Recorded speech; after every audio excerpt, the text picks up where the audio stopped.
Il y a 3 verres devant toi. Quel jus il y a dans chaque verre? Jus de raisin, jus de pomme, cassis. Ces deux-là, c'est du jus de raisin, surtout celui-là. Le troisième, j'arrive pas à savoir. Pomberry ou un truc comme ça. Mais je pense que c'est du jus de raisin partout, du coup. Je dirais raisin. Ici, on a pris 3 verres. Dans le premier, du jus de raisin. Dans le deuxième, c'est bien un jus de pomme qu'on a coloré pour qu'il ressemble au premier. Et dans le troisième, un jus de cassis. T'avais bien un jus de raisin. Au milieu, c'était un jus de pomme qui a du colorant. Ah ouais, bah pas du tout la sensation d'un jus de pomme. Je pense que comme ils avaient tous la même couleur, je me suis dit que c'était du jus de raisin partout. C'est une expérience qui se base sur une expérience qui a été faite dans les années 2000 par un chercheur qui s'appelle Gilles Moreau et qui a utilisé du vin, donc du vin blanc coloré en rouge ou alors du vin rouge.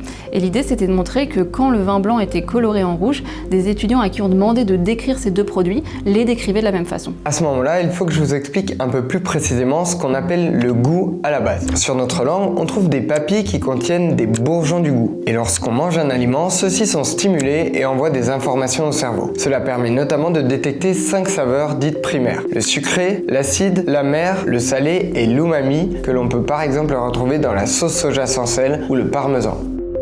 Mais ce n'est pas tout. Au même moment, l'aliment libère des molécules odorantes qui remontent par ici et stimulent cette fois notre système olfactif, qui nous permet de détecter les arômes.